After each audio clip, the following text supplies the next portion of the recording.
Hello and welcome to the latest MK Web, MK Dons Sports Podcast. My name's Dan Palmer. I'm here with Scott Kirk. How's it going, mate? Yeah, not too bad. Feels like a long time since we've done this. I apologise for that. Holidays and all that. No, we've all been off all around the country and other countries. We do want to thank everyone who's listening to us, whether you're in Milton Keynes, New York, New Mills. Thanks very much. We're going to launch straight in. Back page this week's MK News. Carl Robinson saying a striker still needed at the club despite Isaiah McLeod with a little return to form on Saturday with a double against Walsall. Yeah, that's right. I mean, McLeod by all accounts was superb on Saturday, but I think Robinson's right. You know, you can't just have one striker. You know, you need someone pushing McLeod. You know, they've tried it with Daniel Powell up there. That's an experiment which didn't work as far as I'm concerned. You know, you want Daniel Powell on the wing really, and I think Dean Bowditch, you want. I mean, he's not even. So I don't know if he's going to be fit on Saturday, to be fair. But you know, I think another striker is definitely needed. Chris Long, I'm not sure if he was good enough really. He was a bit lightweight, but I think he's a bit too young at the moment. So a new striker is most definitely needed. It's just a matter of, you know, Dons are struggling a lot, I think, to seem to be getting players through the, you know, physically through the door at the moment. And yeah. You know, it's just a matter of, you know, trying to find somebody where everything works all right, but it seems to be a struggle at the moment. Yeah, I think they've hit a few brick walls. There was talk of Josh McCoy from Bournemouth coming in on loan, but he signed for Peterborough in the last days. And you know, it's difficult in the loan window. There's probably quite a lot of clubs in the same situation, all wanting players in and all talking to teams. And maybe it'll get a bit better towards the end of the loan window, because then maybe the Premier League clubs and the Championship clubs will sort of know where they're at with their squads, and they can afford to let people go. They might be just holding on for a while. But on the positive side, good to see Eisel getting a couple of goals. He struggled really since returning to the club. He's still the top scorer of all time. Yeah. The stadiummk scored that lovely chip at Sunderland in the League Cup. A goal at Peterborough and a couple against Halifax, I think, in the FA Cup. That's right. Yeah. Now a couple of good finishes, and you know, he hasn't really had that much of a chance. So but he needs to, like the team in general, he needs to go on a bit of a run now, and I mean, hopefully he will do. He won the penalty as well, so he had a great game. I think it was overdue, really. You know, I think he struggled this season, and I remember when you know, keep bringing him on, and he just needs that goal. And you'd like to think now he's got a couple of goals. He knows that, you know, there's nobody really who can challenge him for that number 9 role now. So you know, I mean, that should give him all the confidence he needs now. Hopefully he won't go too complacent. You know, that's the potential worry with him. You know, because I'm the striker, I'll just play up front. There's nobody else who can do it. So, you know, but hopefully, you know, if Ben Reeves can keep playing as he's been playing, his passing is absolutely phenomenal. So, you know, McLeod's not going to be, you know, it's not going to find anybody better to thread the balls through for him than Anime Gleeson and Potter are very good with the passing as well. So, you know, it's the opportunity is there for him now, and he's just got to grasp it really. So, but I hope he does. You know, it's good to have that traditional sort of number 9 up there. And, definitely. You know, I think he could be superb for the next month if he can just kick on now. You know, it's going to be really interesting to see how he plays on Saturday. Yeah, they say goals for a striker. It's a bit like a ketchup bottle, isn't it? When you're hitting it and you might not get any at first, and then eventually like a smooth flow will come out. And I've not heard that before. I like that. Nice little metaphor for the listeners there. Yeah. But yeah, I mean, some say maybe McLeod doesn't really work in Carl Robinson's 4-2-3-1 formation as the sort of lone striker, but you know, it's hopefully that'll give him the world of good, like we say. Yeah, definitely. Yeah. I mean, you know, in terms of it depends, because there is the argument though as well that, you know, Robinson likes wingers.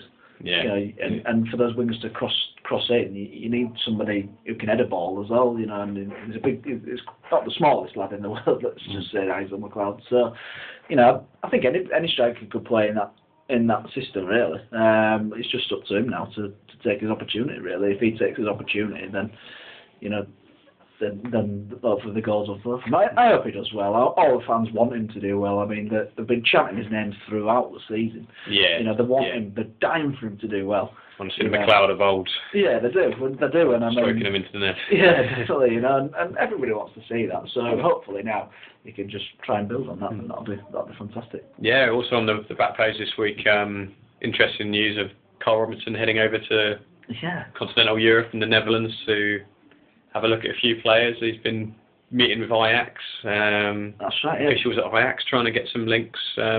Maybe some Dutch players coming over in the summer. It's an interesting development, isn't it? So. I mean, I think they might have some friends there maybe during the summer, you know, and I think it's one of those which is you're not going to see anything develop next week or anything daft like that. Watch this space then, because I'll probably sign somebody tomorrow. But you know, I think it's going to be one of those which is a real slow burner, and you know, obviously Dons have this ambition of being up there. I know it's not going to happen this season or whatever, but you know, the long-term ambition of the club is to obviously get promoted and go as high as they can. And you know, you look at the best clubs in the world, they've got, you know, the best clubs in the world have links to other countries, not to clubs not just in their own country. You know, it's really important to do that. So it's a very much a long-term plan from what I can see as this, and I think it's a great idea. You know, it's could be some bargains out there as well. Some real, you know, they're struggling to get players over here. So well, look where Sean Williams came from. You know, I mean, a player like that. You know, Sean Williams has been unbelievable for the club. Didn't he win 2 Player of the Year awards? Did he? Or I might have got that wrong. Just one. He might have won he won the main one last year, and maybe the media football writers one. Oh, that don't matter. Don't matter if it's media, we don't know. But he came from Sporting Fingal in Ireland, so you know, a bit of a gem. Yeah. But you know, if they can do it like that, then you never know what's going to be out there. And you know, it's interesting with Andy King. He played over in Holland, and they're trying to use Gary Waddock's contacts in Belgium as well. I think he played for I don't know how you say it. Charleroi. Yeah. So you know, so there's some links there, definite links there, and I think it could be really exciting. You know, it could be really interesting to see if any Dutch players come over, or any Belgians, or any, you know, I mean, any Belgian players would be good, the way that their youth systems producing the goods at the moment. So it could be a really, really exciting time. Charleroi was where England beat Germany 1-0 in the Euro 2000 group stage. Right. Little fact. But yeah, and Andy King's a really interesting one. Most recently, caretaker manager at Northampton Town, just up the road after AD Boothroyd was sacked. And I know he was eyeing the job at Sixfields full time. I think he was a favourite for quite a long time. Yeah, he was. Yeah, they took their time over at the Cobblers getting the appointment sorted. It was nearly a month. So he was definitely in the frame, and now he's part of the Dons scouting staff. Head of recruitment, I think, is technical term is for which obviously chief scout. I would take that to mean. Yeah. So working under Bobby Winkelman, of course. So I think that'll be some good knowledge that they've got on board there. And definitely. I mean, you know, he knows his stuff. So you know, I mean, the backroom staff they've got at Dons is very good. You know, look at Gary Waddock. He's managed at you know, the likes of Wickham before, and Andy King's not been far off being the manager at Northampton there. So you know, that's the experience they've got there is absolutely brilliant. Yeah, fantastic. And you know, like I said, if they're struggling to sign players at home, why not sort of widen the net? And if there's any club at this level that's going to be able to attract players from abroad and, you know, and convince them to move to another country to play third tier football, then MK Dons got to be right up there at the stadium and the city and the facilities. The hotel's right next to the stadium as well, you know. So and the meetings he had with Ajax, that's got to be interesting. If we can get some young Ajax players coming over, then can you imagine that? exciting time. So definitely. We'll have to watch this space. I mean, space on that one. I've been to the Ajax stadium before. It's unbelievable. One of the best grounds you'll ever go to. That car park underneath the pitch. So you know, that's fantastic. You know, hopefully, if we can get some youngsters from Ajax, that'd be absolutely incredible. And another important game this Saturday then against Oldham, like McLeod needing to kick on the team do as well, because that Walsall win ended a pretty terrible run of form, really. Now 9 points adrift of the playoffs, so... Well, it's because we've not been doing these podcasts. It is, yeah. So, apologies, everybody. So, but I think it's, you know, they've been on as a trope, and, you know, the two the two best players have gone pretty much with Bamford and Williams, and I think that's had an effect. Yeah, I really do. They've been conceding goals way too easily, and they've not been scoring any. So it's pretty obvious where the problems have been. And the last few, the Carlisle away game was awful. Not just for the travelling as well. Did a lot in a day as well, which wasn't the best. Yeah, that was. But it was a poor game, and there wasn't even a single player to pick up on that. It was just poor. So it was. I mean, for me, with the win on Saturday against Walsall, it was kind of similar to the Wolves win in a way. Going into the game on a bad run of form against a team who are doing well on a good run of form, and totally turned them over. And in the Midlands, both clubs beginning with the letter W as well. That's right. The links the summit. So and the Wolves win. Then I think that was what a good December. I think it was a real good December. Yeah, it was a good few wins after that. So hopefully now, that this win can inspire a similar run. And I mean, Oldham at home. You look at that. That's the sort of game that Dons really should be winning. But it's the sort of game where it's just going to be 0-0 at half time for a while. You know what I mean? It's the sort of game where they could have it buried by half time. That's why how I see this game going. There could be 2 or 3-0 up at half time, and then you're not sure. So I hope I made to eat my word and hope they're about 4-0 up at half time. It's a big game, and it's they're all big games obviously, but it's they've got to just. I'd love to see them. I think they did it against Port Vale. Put the teams to bed in the first half, and that first half is crucial for me. Yeah. If they can just get a few. Sounds stupid, scoring goals is obviously going to win your games, but just put the chances away. That's it. Yeah, and if Faisal's on a bit of form, if he continues that form into Saturday, it's going to look good. I think.